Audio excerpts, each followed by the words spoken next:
Salut les amoureux et amoureuses de foot. Pour commencer ce foot actualité, en colère lors de sa sortie face à Newcastle, Cristiano Ronaldo a reçu une mise en garde de la part de son entraîneur.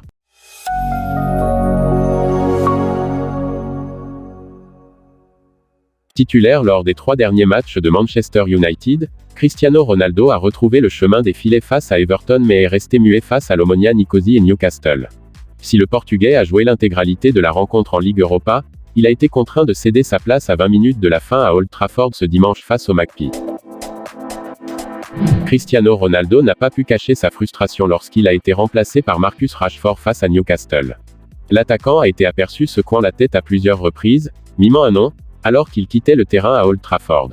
Pour sa première titularisation en Première Ligue depuis le mois d'août, Cristiano Ronaldo n'a pas réussi à trouver le chemin des filets, et a même vu un but être refusé pour hors-jeu. Compréhensif, Erik ten Hag a tout de même mis un petit coup de pression à Cristiano Ronaldo en conférence de presse avant le choc contre Tottenham. Erik ten Hag a déclaré : « Je pense qu'aucun joueur n'est heureux quand on le sort, et surtout pas Ronaldo, je le comprends. Tant que c'est fait de manière tout à fait normale, je n'ai aucun problème avec ça. Je n'ai aucun problème avec lui. Il doit simplement me convaincre qu'il peut être sur le terrain. » Et pour conclure, Erik ten Hag a ajouté : « Il est, bien sûr, convaincu qu'il doit rester et marquer un but. C'est pour cela qu'il est aussi bon. Il a mis un triplé contre Tottenham l'an passé. Je le sais, mais, et, bien sûr, c'est un des nombreux faits dont on tient compte, mais il y a aussi d'autres faits dont on tient compte. »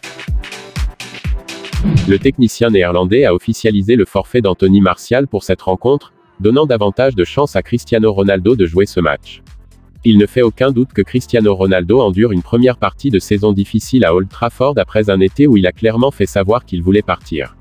L'international portugais n'est plus assuré d'une place dans le 11 de départ et n'a réussi à inscrire que 2 buts pour Manchester United jusqu'à présent dans la saison 2022 à 2023. Le match nul 0-0 de Manchester United contre Newcastle était son 76e match nul sans le moindre but en Première Ligue. Les Red Devils affronteront Tottenham en Première Ligue mercredi, puis se rendront à Chelsea samedi. 2 occasions, peut-être, pour Cristiano Ronaldo de prouver à Erik ten Hag qu'il ne doit pas se passer de lui.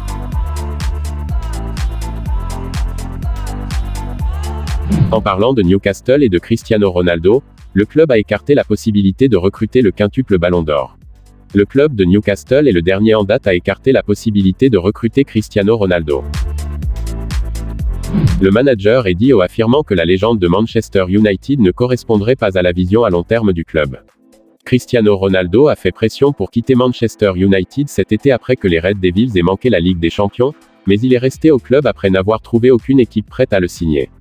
Le joueur de 37 ans a eu du mal à se faire une place dans le 11 de départ d'Erik ten Hag cette saison et a été évoqué une nouvelle fois pour un départ en janvier, mais Newcastle s'est exclu comme destination potentielle. En prévision du déplacement de son équipe à Old Trafford, Eddie Howe a fait l'éloge du record de buts de Cristiano Ronaldo, mais lorsqu'il lui a été demandé s'il était intéressé par la signature du vétéran, le patron de Newcastle a insisté sur le fait qu'il ne s'intéressait qu'aux jeunes joueurs. Lorsqu'il a été interrogé sur cette possibilité, Eddie Howe a déclaré : « Nous essayons d'assurer une croissance à long terme, nous avons une vision à plus long terme. En ce moment, nous avons un effectif assez vieillissant, donc nous devons investir davantage dans les jeunes joueurs. C'est probablement une grande partie de notre progression, nous devons faire baisser l'âge moyen. » Et pour conclure, Eddie Howe a ajouté : « Donc, ce n'est peut-être pas une signature que nous chercherions nécessairement à faire, mais ce n'est pas sous-estimer la qualité du joueur. C'est un joueur exceptionnel. Vous regardez son record de buts l'année dernière, 36 buts sur 44 matchs, c'était incroyable. Donc, pour moi, le transfert a fonctionné, c'est un succès. »